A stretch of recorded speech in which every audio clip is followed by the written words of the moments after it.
Alors bonjour à tous, c'est Pouiche. Aujourd'hui on se retrouve pour une petite critique ciné. Une critique ciné spéciale film en kit. J'ai eu l'idée parce que je vous avais pas fait la critique de la deuxième partie de d'Artagnan Milady. En fait je l'ai vu cette semaine, j'ai acheté évidemment, vous me connaissez, j'ai bien sûr acheté le Blu-ray 4K. Bah oui, pourquoi se faire chier? Et du coup, j'ai pu le regarder et je me suis rendu compte qu'il y a quand même des choses à dire. Et c'est marrant parce que cette semaine, j'imagine, l'indifférence générale est sortie, bah oui, Rebel Moon partie 2. Donc la suite, enfin la deuxième partie, puisque pour moi c'est un seul film, hein, la deuxième partie du film de Zack Snyder coupé en deux, censuré, enfin bref, la deuxième partie de cet incroyable film en kit. Et donc je me suis dit, tiens, je vais vous faire une critique spéciale film en kit. Alors, on va commencer d'abord. Alors, pour une fois, pas Cocorico, puisqu'on va commencer par Rebel Moon. À l'heure où je vous fais cette vidéo, je viens de le voir. Et c'est vrai que Rebel Moon, pour beaucoup, fin d'année dernière, ça a été une énorme, immense déception. Alors, le film, globalement, s'est fait bâcher. Moi, personnellement, je vous avais fait une vidéo. J'aime le cinéma de Zack Snyder, j'aime son style. Voilà. Traitez-moi de tout ce que vous voulez. Moi, j'aime ce type de cinéma hyper visuel, hyper léché, hyper stylé. Donc, j'avais bien aimé le film, même si, voilà, le côté film en kit était totalement insupportable. D'autant que les coupes se voyaient carrément. Et donc, c'est vrai que là, franchement, je pense que c'est une des suites les moins attendues ever, puisque j'ai l'impression, franchement, que tout le monde a oublié le film. Donc il vient de sortir, il dure 2 heures et franchement, ça souffle vraiment le chaud et le froid, quoi. Je vais pas dire que j'ai été déçu. Alors je trouve qu'on voit les coupes encore plus que dans le film précédent. Là c'est évident qu'ils ont coupé tout un tas de choses, notamment des scènes violentes à mon avis. Hein. Beaucoup de plans violents ont dû être coupés. Mais il faut bien avouer aussi que le film a quand même des problèmes. Je trouve franchement que la première partie, la première heure du film, en gros, hein, il est divisé en deux parties. Une première heure de préparation et une deuxième heure de combat. Donc le combat final qu'on nous promettait depuis le premier film. Hein. Donc un empire galactique qui n'arrive pas finalement à se débarrasser d'un petit village de d'un petit village de paysans au fin fond de l'univers. Donc c'est assez... Disons que c'est assez, comme ça peut paraître assez naze et même assez absurde dans la façon qu'ont les méchants à ne pas réussir à se débarrasser des héros qui sont clairement en fait désavantagés par la situation.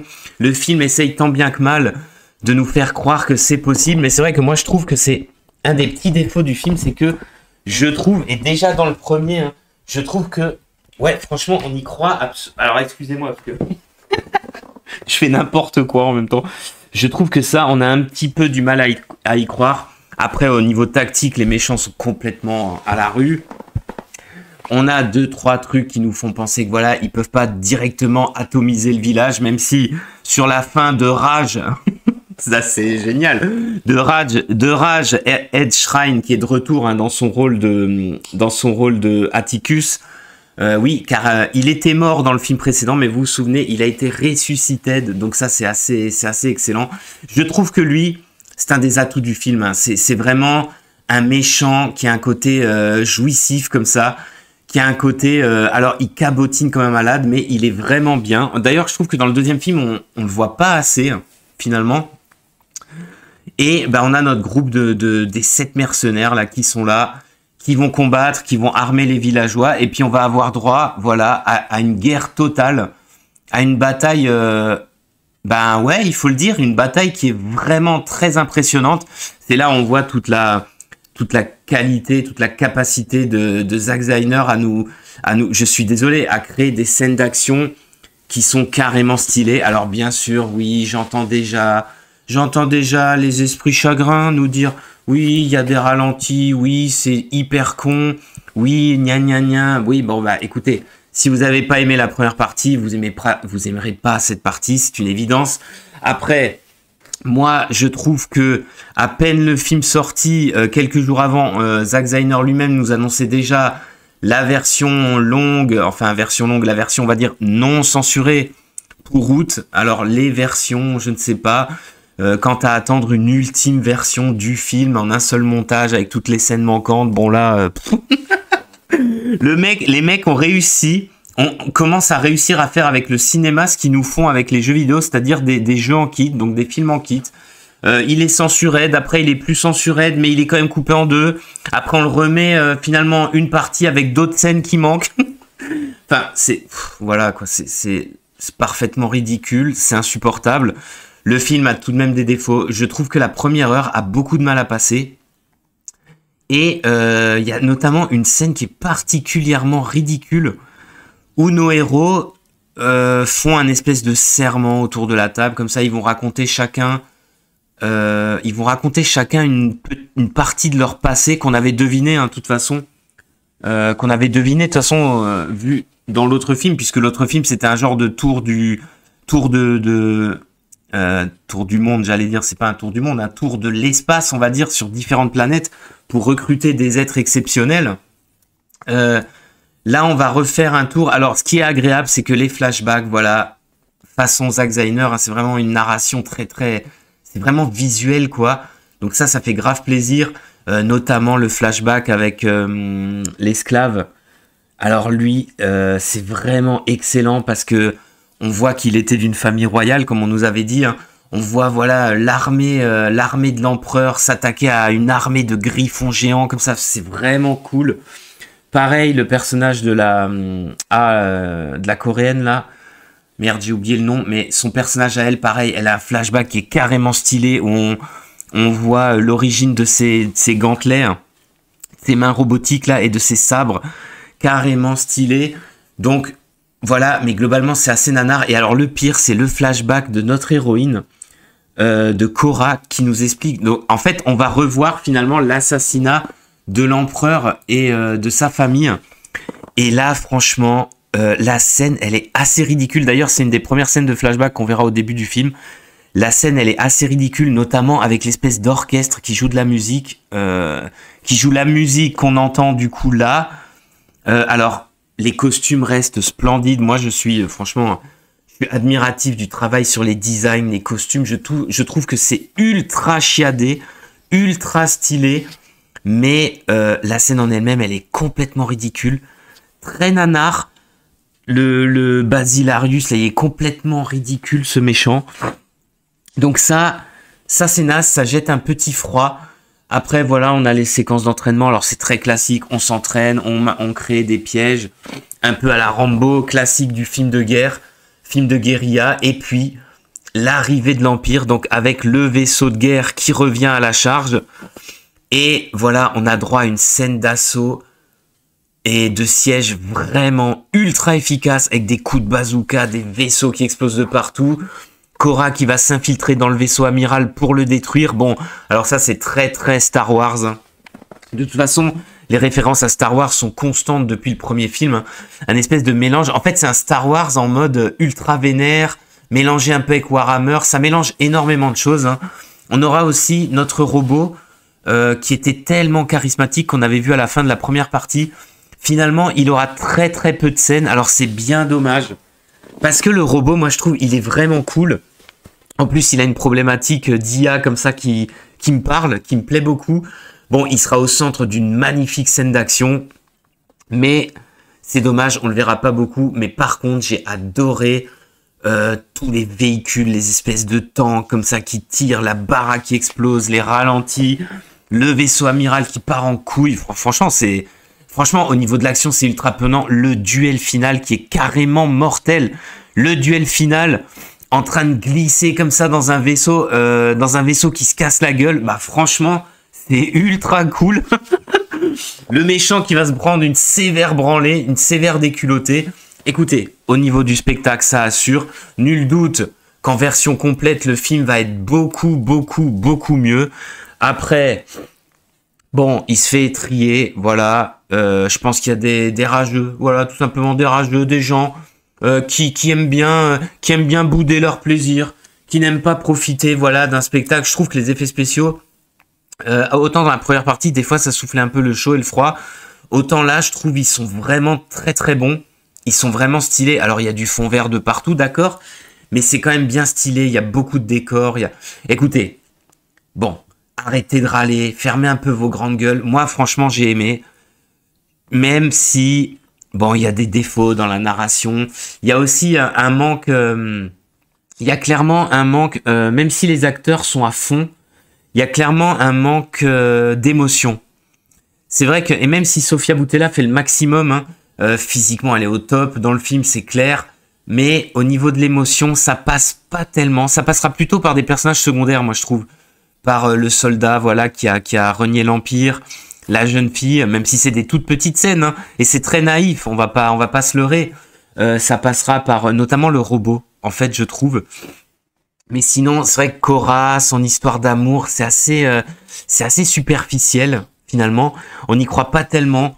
Donc, voilà, ça reste quand même un grand divertissement. Faut quand même pas exagérer, bordel. Mais c'est un putain de film en kit. Et moi, je dis qu'on ne pourra le juger qu'une fois qu'on aura vu vraiment la version finale. Et je pense que c'est surtout la manière de distribuer le film qui est complètement... voilà, la manière que Netflix a eu de distribuer le film qui est complètement ridicule, naze. Mais sinon, ça reste quand même de la SF à très très grand spectacle. Voilà. Moi, personnellement, ça m'a plu. Et pourquoi bouder son plaisir quand c'est tout simplement stylé, bordel. Et puis, on va passer, voilà, Cocorico sur la deuxième partie. Et oui, qui était sortie en fin d'année.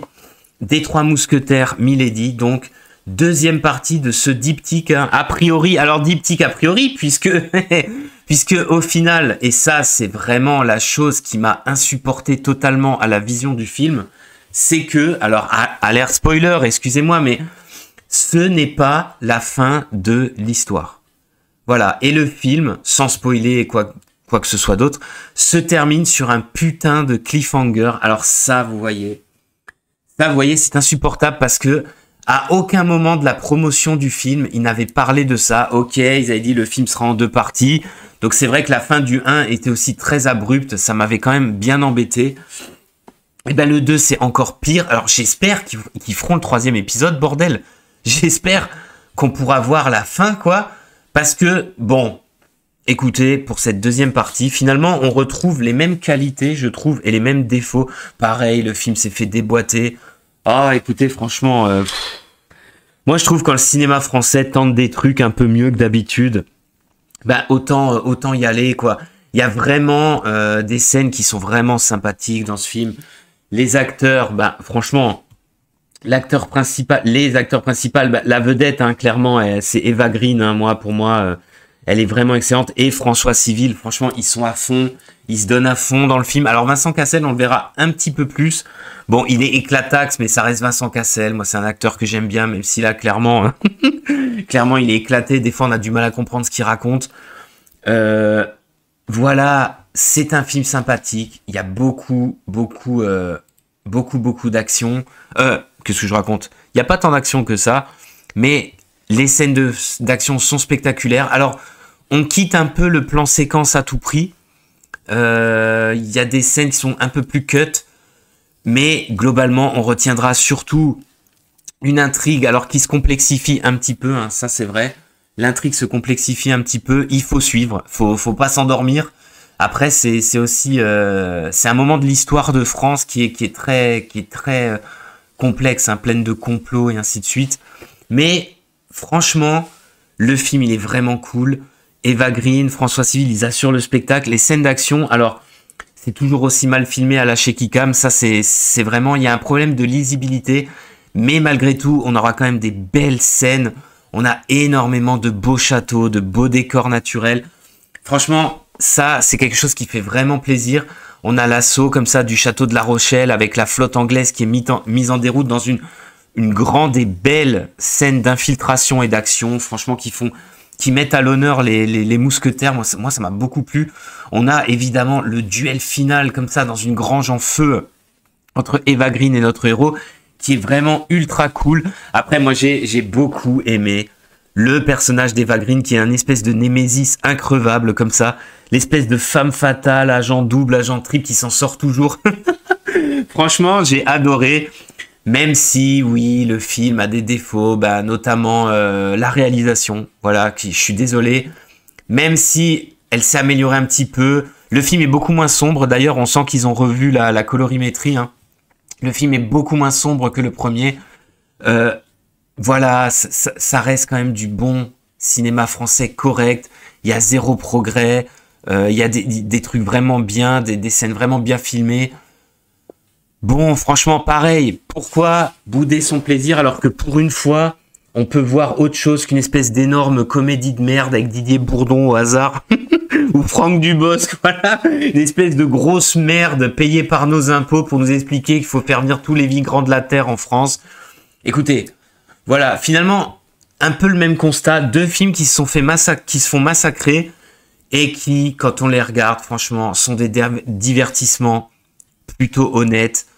Il faut regarder ça, voilà, faut regarder ça, c'est de l'amusement, c'est du divertissement. Alors on va hurler, oui, c'est de la merde. Les Rageux, oui, Rebelle Moon 2, Les Trois Mousquetaires, c'est de la merde. Alors j'ai du mal à accepter le côté film en kit pour l'un, et pareil pour l'autre, le côté on vous a menti, quoi, c'est pas la fin de l'histoire. Ça me gonfle profondément, mais sinon, ça reste du spectacle populaire, bien sympathique. Moi, j'ai aimé, autant en 4K, il est vraiment beau le film, franchement. L'autre aussi, hein, d'ailleurs, les deux. Hein. Il est vraiment beau. Bon, écoutez, hein, arrêtez de râler, regardez des bons petits films à la cool, et puis on va s'arrêter là, et puis tout simplement, je vous dis à plus pour de prochaines critiques.